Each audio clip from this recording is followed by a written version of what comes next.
What's up? What's up? What's up? Welcome to the All Around. I'm your gracious host, Dr. Anthony.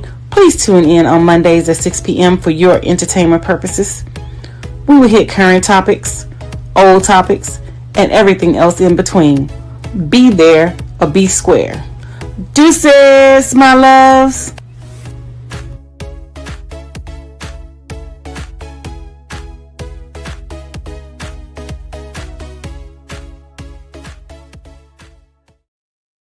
Hey, hi. Welcome to another great episode of the All Around. I am your gracious host, Dr. Anthony, and we have some exciting topics for you. I'm sorry about the lighting. I seem to be dark and you cannot really see my face and things like that or whatever, but we're going to push through and we're going to make this work. So without any further ado, let's go ahead and bring out my producer, Mark Lee, so we can get into these hot topics.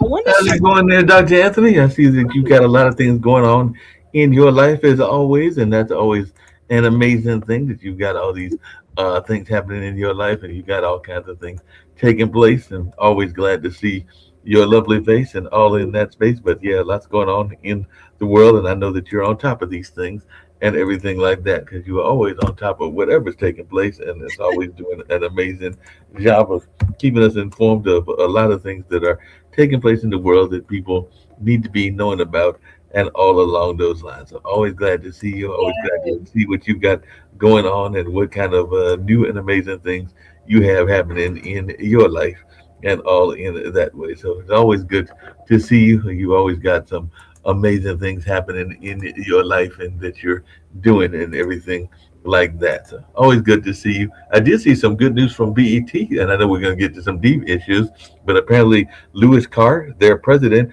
has confirmed the return of the Soul Train Awards as he's laying out plans for the network's new era. So there's going to be a new era at BET, and Whoopi Goldberg has launched Whoop Inc., which is a publishing imprint that's going to spotlight new and established authors. So maybe you can get with Whoopi and she can print your next book because I know you've got that amazing children's series of yours and Yes. everything like that. And then Hector Information. Glover, who was the brother that went on Artemis, thanked his cocoa-skinned wife and daughter for their support. So he was the brother that was up there with the four of them that did Artemis. So we did have a brother that was on Mhm. the trip, and he was using this as a opportunity to take pride in his own ethnicity and all along those lines. Yes, go ahead and send me the information for Whoopi Goldberg, information on her publishing company, and I will definitely reach out and see if we can get some things moving and shaking. But yes, big ups to the Black Pilot.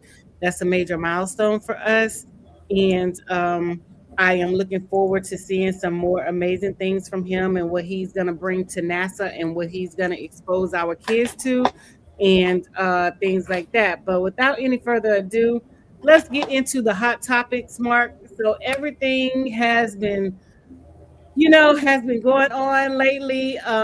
We have been talking about race-based things. We've been talking about separation, segregation, a lot of things that has been, targeting Black Americans.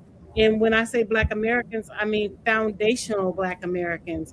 So one of the things is separatism and delineation from us to other ethnic racial groups.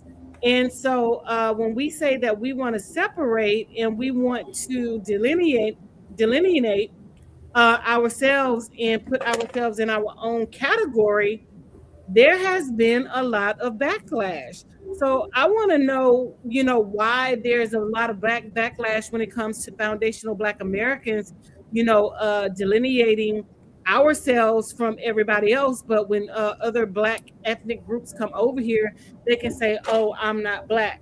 I know Black. I'm African. I know Black. I'm Dominican. I know Black. I'm Haitian."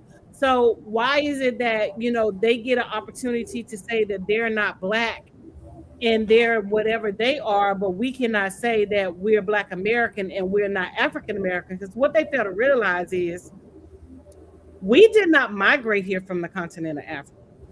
Some of the ancestors did come from the continent of Africa, but we can trace our lineage and our heritage back generations to generations to generations to generations.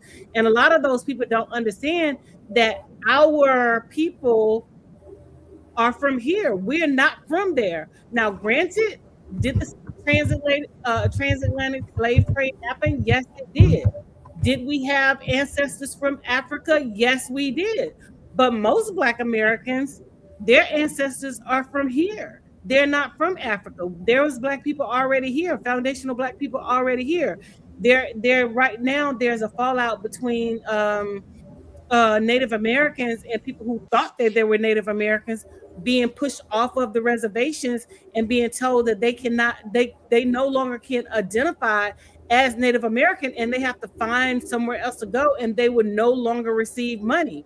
So, the problem too, what we're facing is people want to, piggyback and put a tailspin on us so that they can basically reach out and get what the government is offering us.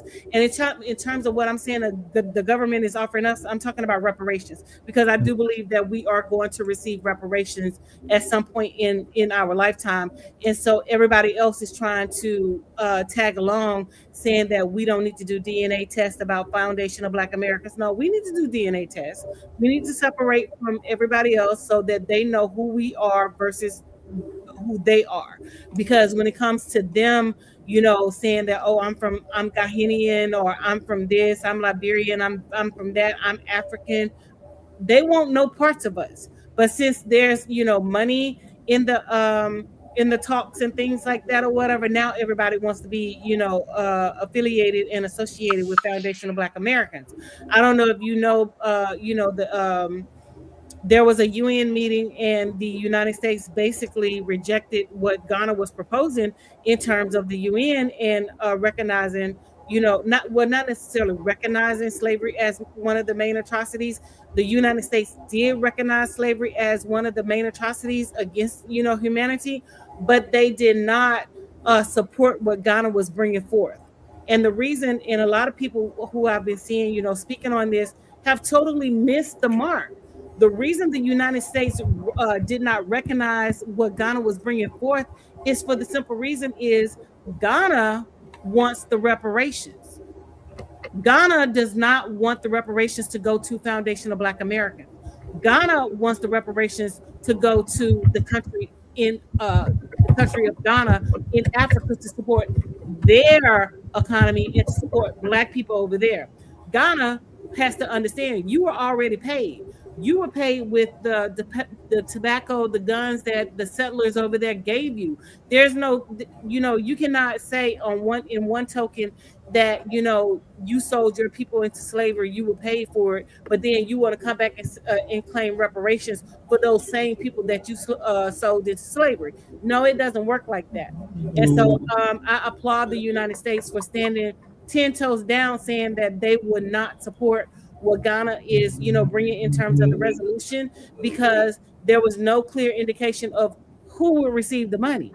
Hey, Dr. Anthony, just really Yeah. quickly along those same lines, because actually I talked to a gentleman, I think this was about a year or two ago when I was going to my barber that I've been having for a number of years and everything like that. And he was telling me about the year of return, which was in 2019. And there's even an initiative that is called Beyond the Return, which is through 2030. So apparently, Ghana is actively encouraging Black Americans and the African diaspora to relocate, reinvest, and in some cases, acquire citizenship to build a new life in Ghana. So the campaign serves to foster economic growth and heal what they're calling historical divides and everything like that. So would you ever make it a point to maybe go to a country like Ghana? Because Ghana has urged Black Americans to move to West Africa, citing opportunities for investment and a welcoming environment. And hundreds of people have gained citizenship, and some traditional leaders have even been offered land for agricultural settlement. And over 1,500 people have moved from the U.S. to Ghana since the 2019 initiative and everything like that. And I didn't even know about this Beyond the Return, which apparently is going Yeah. to 2030. So let me explain something. I've already been to Ghana. It ain't no way in hell I'm giving up my U.S. citizenship to go move over there. And I'm just going to put it to you like this. It was nothing that I expected. I was actually traumatized. That's why I haven't really posted and talked about my visit to Ghana. I was traumatized from the whole the whole Ghanaian experience and things like that. Now, granted, did I meet some nice people over there? Yes, I met a couple of nice people over there, but outside of the city of Accra, Ghana is not very developed. It's not even a third world country. I reference it as eighth world, ninth world, and things like that. So no, I would not be encouraging nobody to give up their U.S. citizenship to go and move to that country and things like that. And what they're failing to tell people is a lot of Americans are going over there and they're being murdered by those people. A young lady around 60, 61, 62 years old moved over there and was living over there. She was doing outreach missions and things like that, trying to help the people of Ghana. She was just murdered by someone over in Ghana. So no, there's no way in hell that I would give up my American citizenship to move to Ghana and claim citizenship. And yes, they are trying to say the point of return, and they're even trying to copy Juneteenth, saying that they want to do Juneteenth. We're not. Foundational Black Americans are not falling for that. This is a money gimmick with them. These people are trying to scam us. They're trying to steal our identities. They're trying to become us.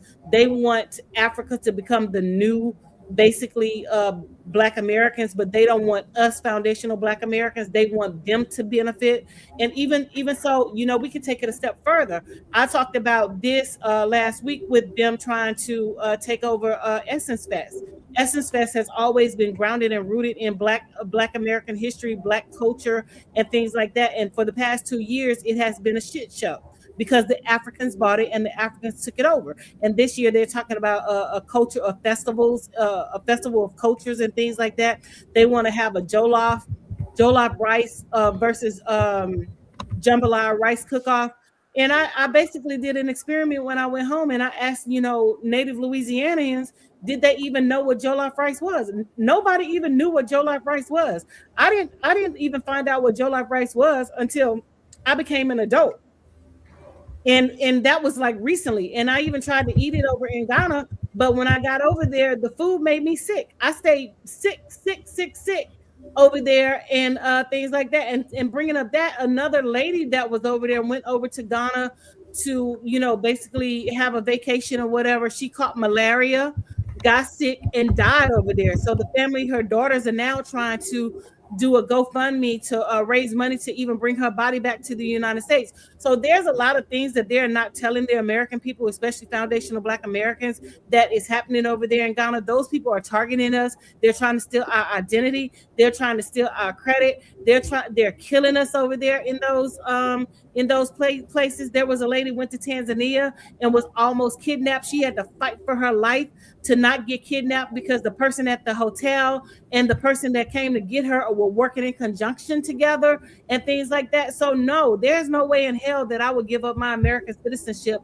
to even consider getting a Kenyan So I'm citizenship. guessing you're not a big fan of African cuisine. I know that our mayor here in Durham, his wife is from Zimbabwe, and they have a couple of restaurants. Now, sometimes the food might be pricey and everything like that, but there's also an Ethiopian restaurant, and there are a number of other African restaurants. I think we've got 4 or 5 here in the Durham area. I know that there is a very popular one that's been here for decades called the Palace that was started by the family that is Kenyan. They actually do Black August in the Park, which is actually a celebration of African American culture and everything like that. But the Ochellas actually formed that event, which definitely celebrates the African American population, even though Mr. Ochello and I think Mr. Ochello, the son, was born here in the States and everything like that. But his father and his mother were definitely of Kenyan descent, and I think were born in Kenya, if I remember correctly, because I think they might even be related to the same family as President Obama and everything like that, and all along those lines. But I'm guessing you're not a big fan of African cuisine. No. When I tell you I was sick as a dog when I was over there. I had lost so much weight. I couldn't keep food down. I couldn't keep anything on my stomach or whatever. So I was basically, the whole time that I was over there, was basically on liquids and fruits and things like that. And you just really can't survive off of eating just that. I did try to eat chicken. Again, nothing that I was eating was staying on my stomach. So no, I am not a fan of their food.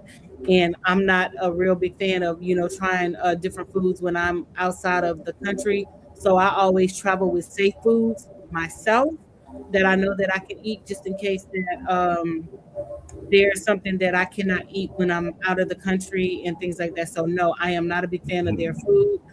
We have an okra dish that we have that we cook in Louisiana. I will eat okra, but not the way that they prepare it, because I cannot do that slime. They actually eat the slime with something called fufu and things like that or whatever. I've never had fufu. Don't want it.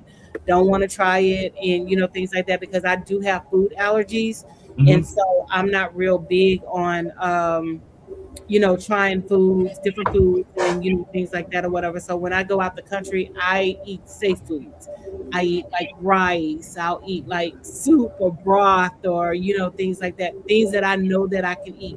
I stick to like chicken, and I'm real particular if I eat beef or not, because I don't know what kind of animals that they're processing over there, and things like that or whatever. So no, I am not a fan of their food and. So I guess you would not be, because I know that I am a member of Yelp Elite and have been for a number of years. Because I, unlike you, like to try different dishes. There are certain things that I am much better at than others, and everything like that. But I've been a Yelp Elite. I think there were a couple of years that I missed, but I've been a Yelp Elite for 5 out of the last 7 years, and have definitely tried everything from Asian Sounds food like to you have African. background noise, Mark. Huh? It sounds like you have background noise. Oh yes, there's African dance going on here in the background. Oh, okay, okay, okay. I was about to Yeah, say, I was like, yeah. okay, I There's don't know what this is. African dance and Okay, African drumming takes place on Monday. So yeah, you'll probably okay. able to hear a little bit of that in the background as well. Because I am at the Haiti Heritage Center. They're also going to show a film about Brother Yusef, who was a jazz legend. That'll be on the 30th at the end of the month and everything like that. But they'll be showing that film on the 30th of this month and everything like that. So they're actually doing a trial run, I think, of the film just to make sure that it's in good shape, because he was a legendary jazz performer that passed away several years back. But he is Mhm. definitely well known in the community and all along those lines. But yeah, like I said, I don't think that you would be doing the whole Yelp or the there's a couple of other ones that are food review sites and everything like that. But I know that you're very you have those food allergies, and I can relate to that. I have family members that have food allergies, and you're also very particular about what you eat. So I know that you would probably not be doing a lot of these kind of reviews that I sometimes will do and everything like that, just because you have to be cautious about what you're eating.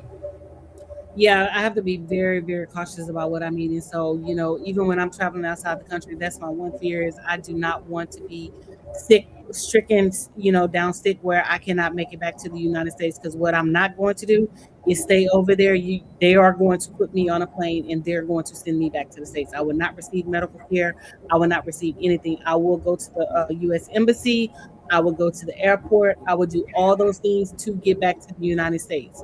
And one of the things that I do when I'm traveling is I always register with the Department of State, and I always find out where the U.S. Embassy is, know the street name, and basically like a general location when I'm traveling, so that if anything goes down, then I know where the U.S. Embassy is, and I can get to the U.S. Embassy. Because once you get to the U.S. Embassy, that's like standing on U.S. soil. So yeah, no, I am not a big fan of like eating their food and things like that or whatever. That's not me.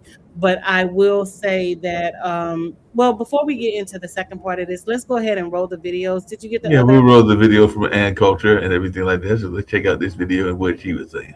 Yeah, Defending and immigrants have commandeered the black civil rights experience. What do you mean by that? Yes, I'm glad you asked that, because I think it's one of the most important points of the book. I mean, I think the way liberals have treated blacks like children, and many of their policies have been harmful to blacks. At least they got the beneficiary group right. We do have to. I mean, we shouldn't.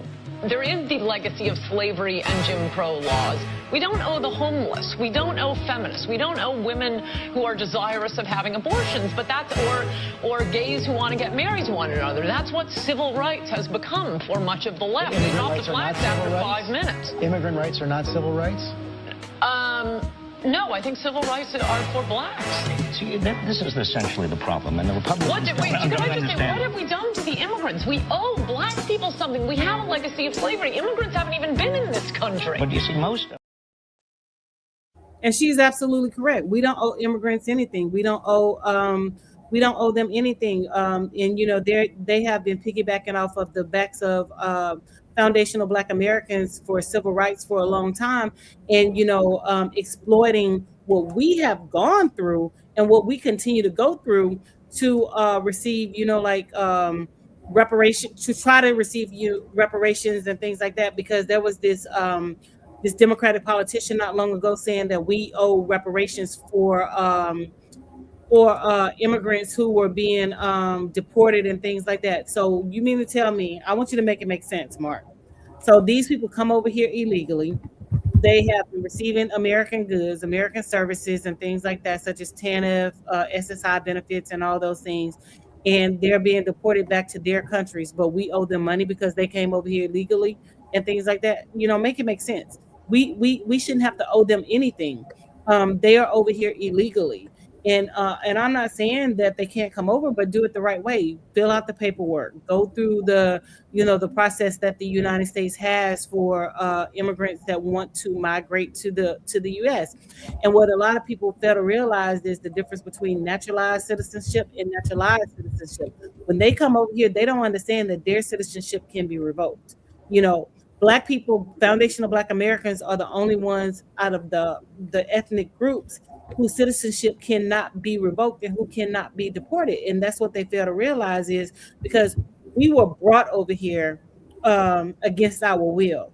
They came over here illegally because they wanted to.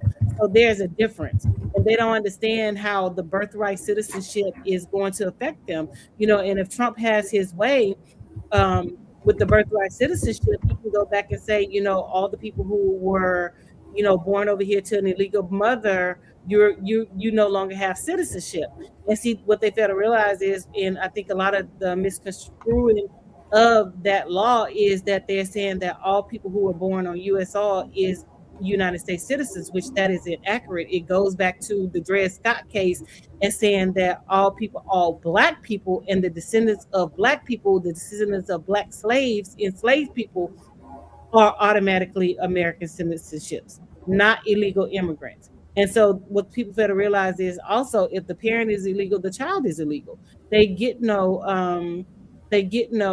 citizenship. And so Trump has enacted a executive order that says that all children now, after these 30 days has passed, if they're born to an illegal immigrant or a person who comes over here just to have a baby so that their child can get U.S. citizenship, their child will not get U.S. citizenship or whatever. Well, I mean, that was one of the things that Obama was trying to keep going, and other presidents, including Biden, because the rule is that individuals born in the U.S., which is what birthright citizenship is, are protected from deportation. So I think that Trump is trying to change some of those rules. Now, whether that's fair or not, because they say that citizenship revocation is rare, and some advocates argue that the expansion of immigration enforcement machinery might create risk for even all African Americans, whether they are from another country or this country, the foundational Americans that you were saying, and everything like that. Because there's even some news that is saying that Black immigrants, including those that are legal permanent residents, and I've got a number of friends of mine that have come here for university work and different other work that are from some of the African nations, face a disproportionately high rate of detention and deportation, comprising over 20% of non-citizens facing removal on criminal grounds, despite being a smaller percentage of the immigrant population. So you would think there would probably be more of the Latin population and some of the other populations, because there's not that much of the African population that is here in this country. But a number of them are even here in the Research Triangle Park. They're working legitimate jobs, and they have legitimate jobs, and they have done, as you have said, and everything. They've gone through the proper channels and everything. But if there are folks like Trump that might be trying to get them out of the country just because he doesn't like them and he doesn't like their attitudes and their belief systems, then some of this may be also targeting, which Trump loves to do, and everything like that. So I hear what you're saying about foundational Americans, but I also know quite a few folks that are from the African nations that came through the legal channels and the correct channels and everything like that, and they are still being targeted as well. Well, they have to understand, just because they were offered citizenship, their citizenship is still conditional. They it's not like they were born here. And that's why I was saying they have to understand the difference between naturalized citizenship, where you are born in a place, and naturalized citizenship, where you go to a place and you go to a place and you apply for citizenship. So when Yeah, you and, apply for and some of them citizenship, have dual citizenship. So what do you say to those? I mean, they've got citizenship in both their native country as well as this country and correct. everything like that. There are a number of people that have dual citizenship. Dual citizenship has nothing to do with this. The citizenship that's in question is, well, they have to understand that when you come here and you apply for citizenship, your citizenship is conditional. It can be revoked unless you have you unless you're like foundational Black American, you have like lineages of people who were already here. And that's what the people fail to realize is, just because you have citizenship does not mean that it is long term. Your citizenship can be revoked. For example, if you commit a crime, your citizenship can be revoked. If you do something egregious, your citizenship can be revoked. If you commit fraud, like the Somalians, some of the Somalians in Minnesota, they have to understand their citizenship can be revoked. They don't understand that that it's conditional. And when you take the oath of the United States, saying that you pledge to be a United States citizen, and you honor the flag, and you do this, then that is what you're doing. But when you come over here talking about you a United States citizen, but you still talking about Somali is a better country, and your country this, your country that. Okay, well then you can go back to your country, and you Yeah, can but be. what do you say that the truth about the matter with Somalia is it was actually a white woman, a 45-year-old white woman No, that no. I was. mean, I understand that that's part of the problem. It was a white woman who led most of the fraud, but it's also Somalians themselves who have been a part of the fraud situation as well, because there was documented cases where they were taking children and signing in and leaving with the children, and the children were not even in the spaces or whatever. Which that's neither here nor there. I'm just talking about naturalized citizenship versus naturalized citizenship, and they have to understand that their citizenship is still conditional, and that their citizenship can be revoked based off of their actions and things like that or whatever. So Well, I um guess what I'm asking you, Dr. Anthony, is there's been a lot of people that have been targeted, even though they haven't done anything and everything, because we do know that the Trump administration loves to target people that they don't like and everything like that. So that's my issue, is that there's a lot of targeting, even though these people, I hear what you're saying, that there's some folks that are criminals. I mean, they're criminals in any society, in any element. I mean, they're criminals in the African American society as well. But definitely there are some negative sides of that, but there are some that are being targeted, even though they had nothing to do with the crimes, because they are on his hit list. I mean, there's a whole list of countries that he said he doesn't like, and African countries are among those. No, you're absolutely correct. But the thing about it is we're being targeted as well. So, my thing is, welcome to my world, because we've never not been targeted. So we've always been, the target of, some racist group, some racial, laws, Jim Crow, the black codes, and things like that or whatever. So but the issue is when you stand there and say, "Oh, I know black, I know black, I Somali, I know black, I Jamaican, I know black, I'm Dominican, I know black." You know what I'm saying? And then you want to be black when it's time. When it comes to benefiting, um, like money and things like that. But when it comes to the struggle, then you want to separate and say that you're not black or whatever. You know what I'm saying? Well, like I said, well, maybe I just been fortunate to know people from that country that are proud Yeah. of their lineage, but they're also proud of being black and everything like that. I mean, one of the major people that created Kwanzaa here in our area was a interracial, or well, I guess you would call it inter country relationship, because Telly and Aya is from the Northeast. I think she's from either Mhm. Boston or somewhere like that, but she is a sister, and her husband Telly is from the country of Liberia. But they are very proud of their Liberian roots. He goes back home to visit Liberia and everything like that, but he's also proud to be an American citizen. So I can't speak for other people, but I know because of the nature of the work that I do, a number of people that are proud of their African roots. I mean, shucks, the woman that is now the interim executive director here in this area is from Antigua, which is a Caribbean nation. and she's proud of her Antiguan roots and is teaching her young 3-year-old to be proud of that heritage as well and everything. But yeah, definitely she's from Antigua. I think she was born in Antigua and everything like that. So she could technically, as you were saying, go back to the country or be forced back to the country if there were folks that were wanting to do that. But she's also very pro-black. I mean, she's running the center and everything like that. And I'm not negating that, but what I'm saying is what she can never be is foundational Black American, and that's the problem. You can be Black, but you can never be foundational Black American. Foundational Black American means that your lineage is here.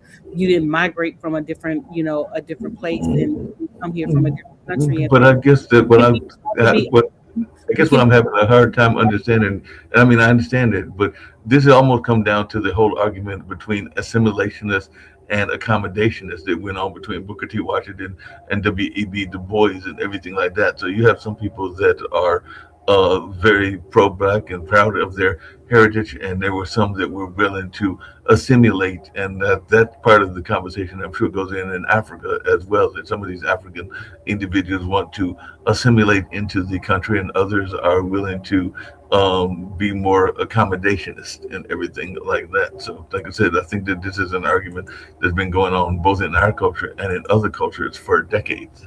But the thing about it is, again, they could never be foundational Black Americans. Nobody is saying that they can't assimilate into the Black culture, because quite naturally they can, because of the color of their skin. But where we're standing on our standpoint is there need to be some type of separation when it comes down to who receives the money, because we do not want them receiving the money. You are not going to receive the money because you're not a foundational Black American. Your folks didn't go through slavery. Your folks didn't go through Jim Crow. Your folks didn't go through the Black codes. Your folks didn't go through, what our folks went through. And a lot of the problem is they don't even understand, half of the racial turmoil and racial things that we have experienced here in America. Most of them that come over here side with, the white people, and they want that proximity to whiteness. So what we're saying is that as a foundational Black American, we want our own group, foundational Black American. We're not saying that we can't party together, because we can party together, but we're saying that there needs to be some type of separation. So when it all boils down to it, that, our lineage is recognized, our history is recognized, our culture is recognized, because the first thing that they say is we have no culture. We don't know where we came from. No, I know exactly where I came from, because I'm not from Africa. I can tell you that. I'm from the deep South, straight out of Bayou Natchez, out of Louisiana. So, I know exactly where I came from and things like that. Now, did some of the ancestors come from Africa? Yes. Are we negating it? No. You know what I'm saying? But what we're saying is that, there has to be some type of line drawn, because we're getting ready to move forward with, getting reparations and things like that, and they will not benefit. And that's what the problem is. They want to be Black until it's actually time to be Black. So, let's take Jasmine Crockett, for example. Jasmine Crockett, hands down, fought for immigrants. She fought for all immigrants, especially Latino immigrants. But what did they do? They voted for the white man. They stood with the white man because they wanted that proximity to white men. So, my thing is, we need to separate ourselves, and we have to understand that there's no Black and brown unity, because people don't side with us. We side with everybody else, and we help everybody else. But when it comes to helping us, they don't side with us. So we have to look out for me, myself, and I. We have to look out for each other, because we are all we got at the end of the day. And it has nothing to do with other Black people trying to say that, they're proud of their African heritage. Be proud of your African heritage. We're not negating that. But what we're saying is we're proud of our heritage as well. We're proud of our culture as well. And we need to separate in certain capacities in order for us to move forward as a group, as foundational Black Americans. So we want to be recognized as foundational Black Americans. We don't want the term African American, because we did not migrate here from Africa. Your friend is African American because they grew up in Africa. They migrated here to the States, so therefore they are African American. We are not. Our lineage and our heritage is here. And as I stated before, did we have ancestors come from Africa? Yes, some people did. And and then we also had, like freedmen in the states during the time of, enslaved Mhm. people, slavery and things like that. All black people were not slaves, and people have to understand that. And so and that's where the separatism is coming into play. We want to be known for our lineage and our heritage, and we want DNA tests proving that we are foundational Black Americans and not, African Americans. We're not saying that you can't be proud of your culture. You can be proud of your culture, but we're just saying, just leave us out of it. For example, when the president of Ghana came over here to lay a wreath on our ancestors' graves in New York, why are you laying a wreath on our ancestors' graves in New York? What's the point? You know what I'm saying? There is no reason why you needed to lay a wreath on our ancestors' graves in New York. Your people were primarily the main reason why our people was enslaved in the first place. You sold our people for tobacco, guns, and other things, and you're trying to now come over here saying that, oh, it's the greatest crime against humanity, when you were a direct participant in that particular crime. But you want to receive the benefits. You want to receive the benefits from the people who experienced it, the victims, us. You want to take our benefits. So no, we're not with that. We want to be separated. We want to show our own heritage, our own lineage, our own, everything that we have over here as foundational Black Americans, our own culture. You know what I'm saying? And we're not saying that we can't kumbaya. You know what I'm saying? Because we can kumbaya. But at the end of the day, we still want to be recognized as foundational Black Americans. That makes sense. Usually, one of those, it's almost like a separate nation and everything like that, which some people have talked about. But then there's been the notion of Pan Africanism, which is like you're a big fan of and everything like that. Because Pan Africanism was an attempt, and Malcolm X was part of that, to have support from the African nations and from the United States as well, and everything like that. Because I know even here we just had one of our mosques get a historical dedication, and Malcolm X had been a visitor at that mosque along with Martin Luther King and everything like that. It was one of the first mosques here in North Carolina. So I do remember when the Pan African movement was very big, and that was a attempt to have the African nations and the African freedom fighters organize and support each other. And there was some progress made in that situation. Now, not everybody was a big fan of that, but I know that my dad was, and I know that I have grown to be a fan of it and everything like that. So definitely there was an attempt to have some support among the African nations and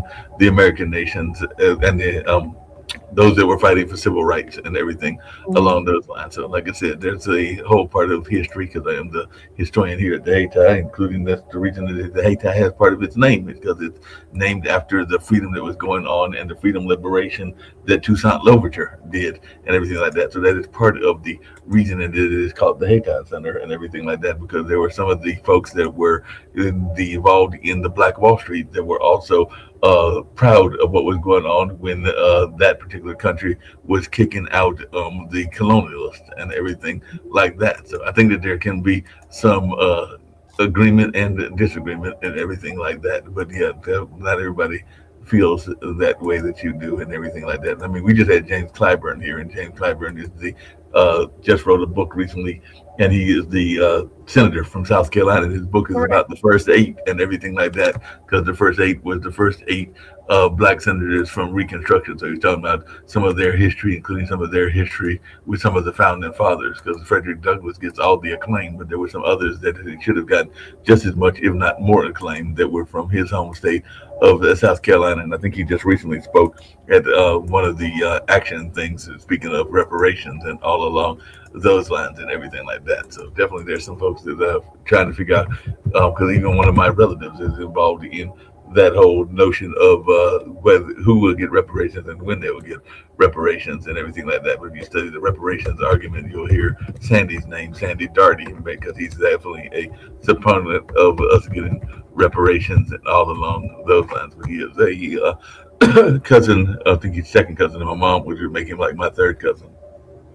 Yeah, and I mean, and again, we are in talks of reparations and things like that, but we need to be separated as a foundational Black American group versus everybody else and things like that, because they don't get to come over here and claim to be Black and benefit off of our struggles and things like that, which they have already been benefiting off our struggles, and they have so many resources and so many things set up for these people that Black people are being turned away against, that we cannot even access and things like that. So we're basically tired of the BS that's going on, and so we definitely want to separate, and we definitely want to show who foundational Black Americans are.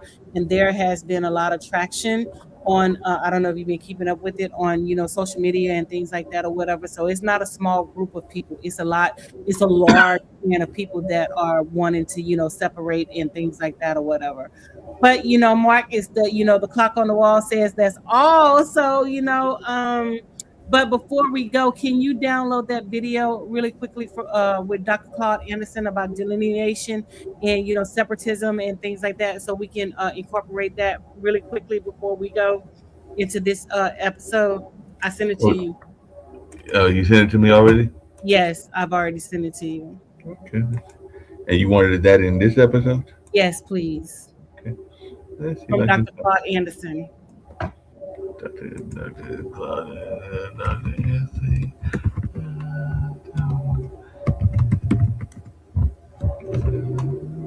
Yes, I see where you sent that. But that one was, let's see, that's the one you're talking about. Mm-hmm. That's the other. Let's see.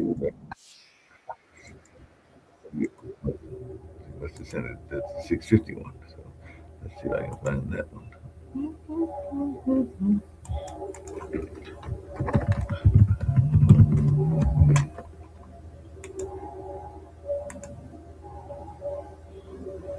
Okay. Got it. Okay.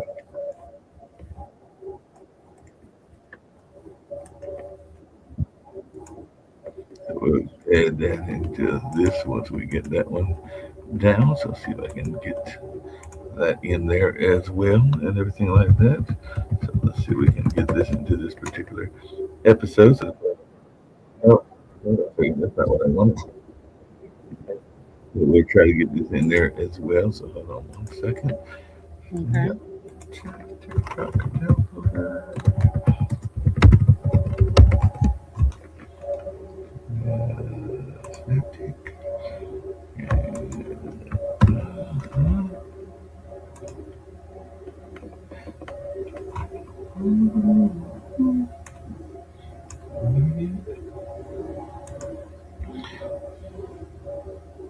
All right, so we're going to add that one very shortly as well, and everything. That looks like that's almost there. So let's see if we can add that. So you can add their comments to that one as well.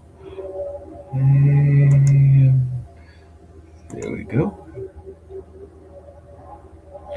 It's downloading. And we'll see what goes on in that space and all along those lines. So hold on. It's still downloading and going into process and everything like that. 1 second. See if we can get it up. It's taking its sweet time downloading. We're going to get that up there shortly and everything like Sorry that. about the delay, folks. It's my fault. I was late with sending Mark the videos and things No like problem. that. So I do No problem at apologize. all. Those things happen.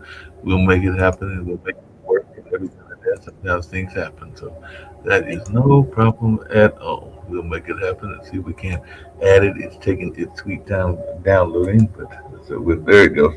I'll play that right now. So we'll play this so that it's added into the video. So Yeah. hold on 1 second. I'll play that and then you can comment on it and then we'll end and everything like that. But here's his comments. You said something earlier in an answer where you said that you talk about native blacks. And so that clearly sounds as if you are delineating native blacks versus someone that comes here from Bermuda or Jamaica or wherever they may That's right. they may come from that is black. That's right. And the purpose of that is what? Because you're on the surface, it would be like, hey, everybody here that's black gets treated a certain way. Why are you making that delineation? That is an excellent point. You know why? Because you see, those people coming in from Jamaica or coming in from Africa, they have not been treated like black folk in this country. That's the first thing. And secondly, historically, they haven't had those historical experiences. They come in here voluntarily. When they come in here, they bring some cultural aspects from Africa. They can go back anytime they want. But the black people in this country have been exceptional people. Nobody's been mistreated, maltreated like them. The black folk are exceptional. They're the only people that came here forcefully, one. Two, they're the only people that denied their humanity. Three, they were the only people denied a right to enjoy the fruits of their labor. Four, they were the only people denied the right to participate in government. Five, they were the only people denied the right to vote. Six, they were the only people denied the right to have an education. Seven, they were the only people denied the right to have a business. Eight, they were the only people that participated in every war that this country has had since its founding, but whose mother country has never been against this country. All those immigrants come from countries where they fought America, and they came in. And the seven, that they are the oldest and most patriotic people in the country. Not the Confederates in the South. They're not the most patriotic people waving the Confederate flag. The most patriotic people in this country are black people, native blacks, because you see 99% of all those blacks have been direct descendants of slaves. They've been here before 99% of all the other people ever arrived in this country. They are special people. And because they are special people, they need to be recognized, appreciated, and reparated for what they've done in this country and building this country. They're the ones that built the bridges, the roads, cut the timber, the trees, and cleared the land, raised the tobacco, cotton, indigo. They're the people that's fought in every war to protect this country. The people coming from Africa or coming from Jamaica didn't. They came here voluntarily. And the most important point on this is if you lump them with black folk, then you give the dominant white society a justification to say we don't owe black folk anything. Mm-hmm. Because you see, the blackness that's native, the blackness, black people's blackness is more than just color. It is their heritage, it's their history, it's their code of conduct, and more importantly, it is their badge of honor, and it's what it symbolizes the indebtedness that this country has to them. This country does not have an indebtedness to people coming from Africa. Mm-hmm. They only have an indebtedness to people coming in from the Bahamas. Mm-hmm. If you lump black folk in there, you deprive black folk of the benefit, the debt that's owed them. Don't do that. Whew, you are spitting fire. Let's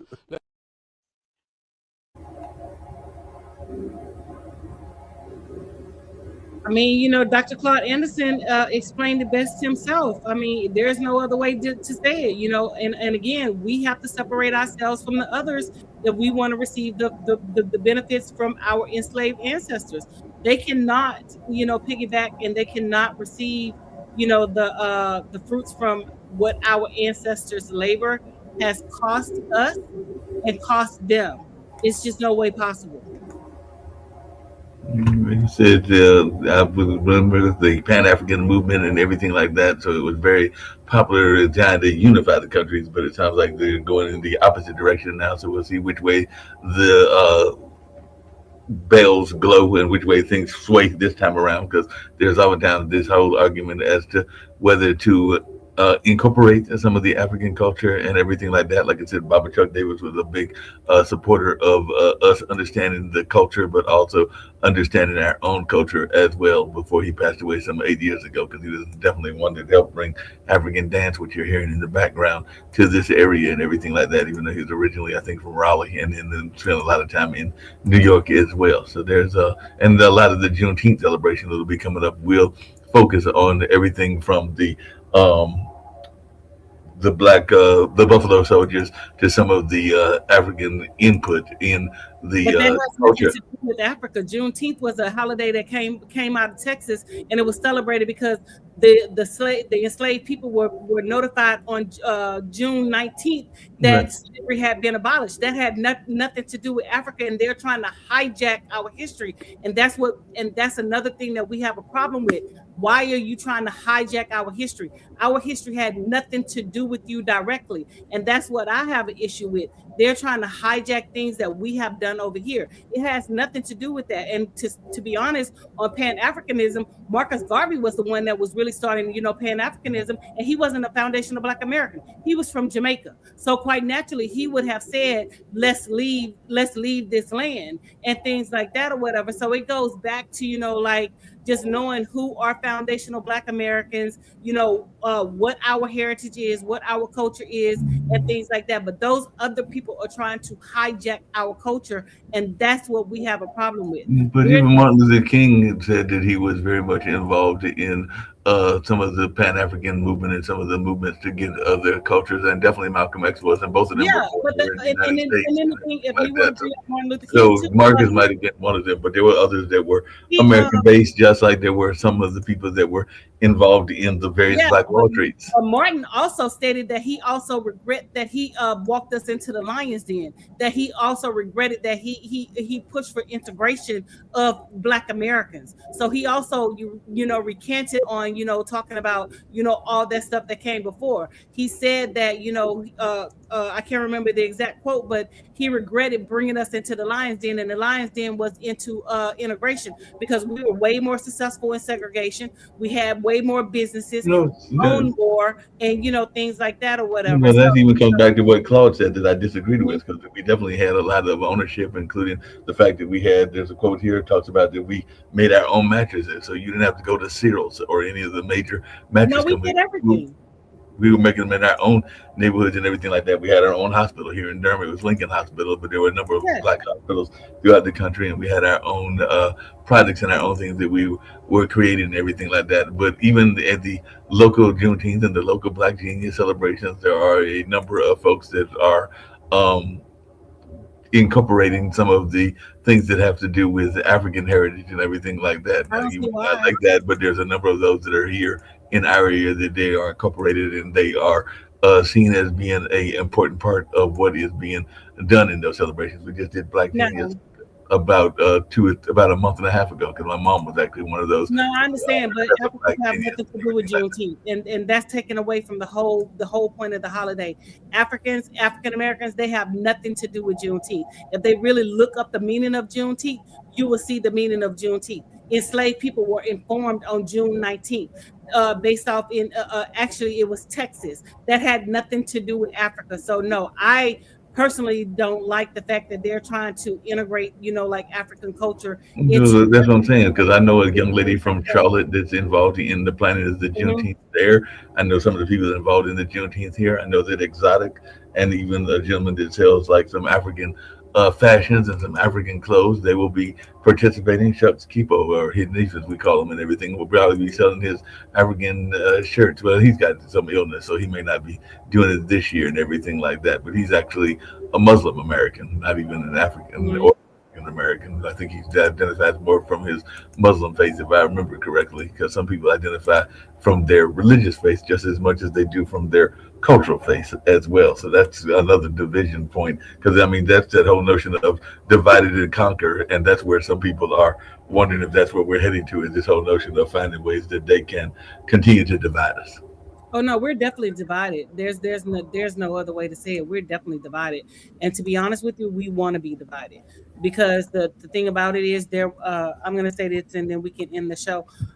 There was a man who was just arrested who just killed a white woman, and they're trying to categorize him as Black American. No, he was not Black American. He was from one of those other countries.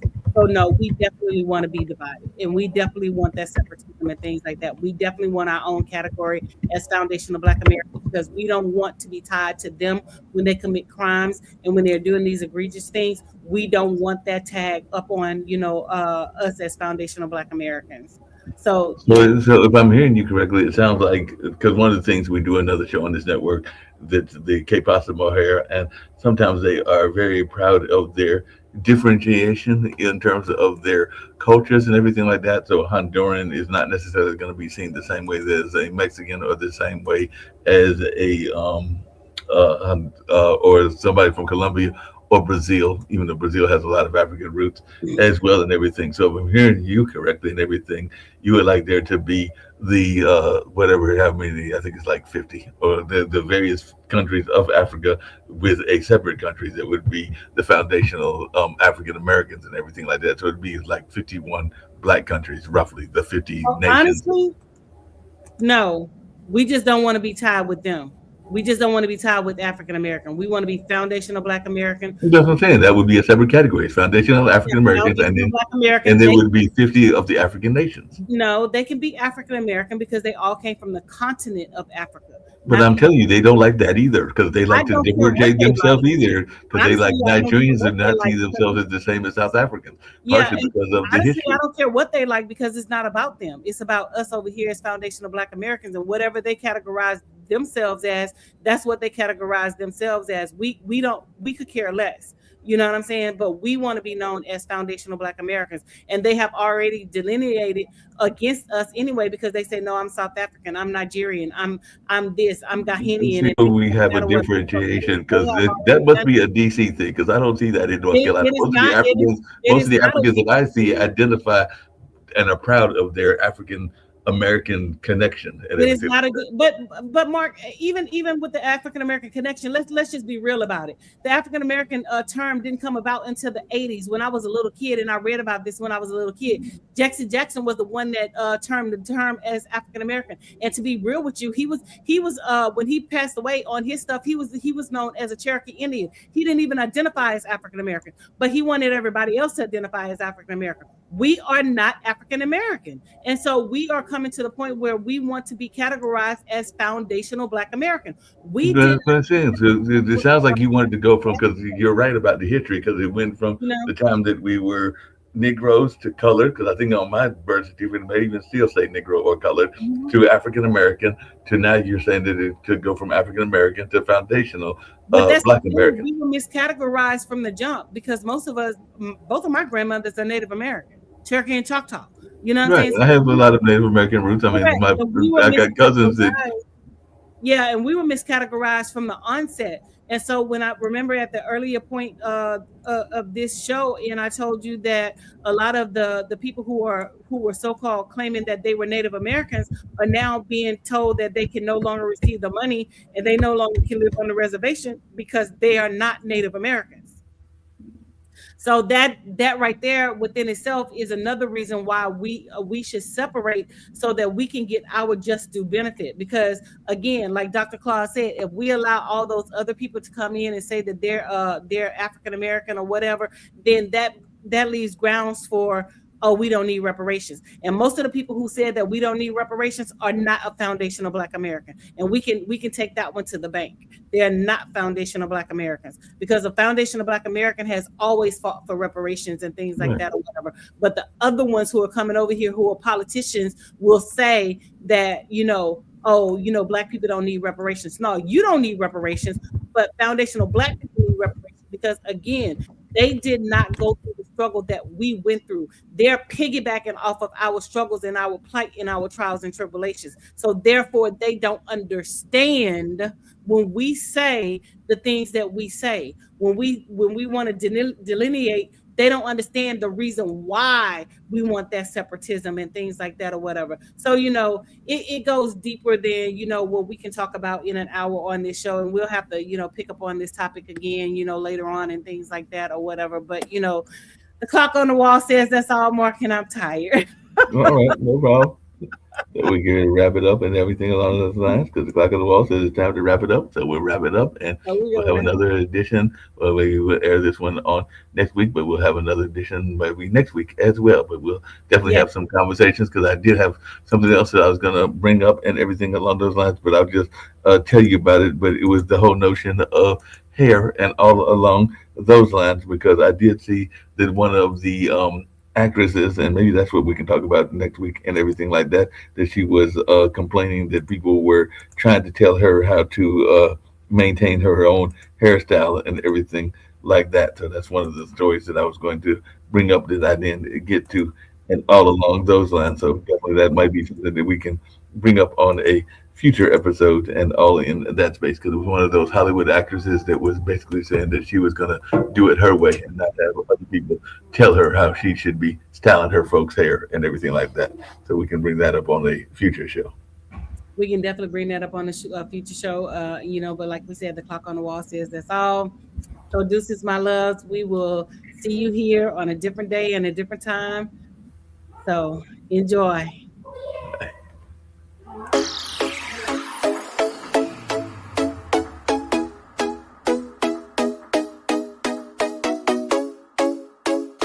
What's up? What's up? What's up? Welcome to the All Around. I'm your gracious host, Dr. Anthony. Please tune in on Mondays at 6 p.m. for your entertainment purposes. We will hit current topics, old topics, and everything else in between. Be there or be square. Deuces, my loves.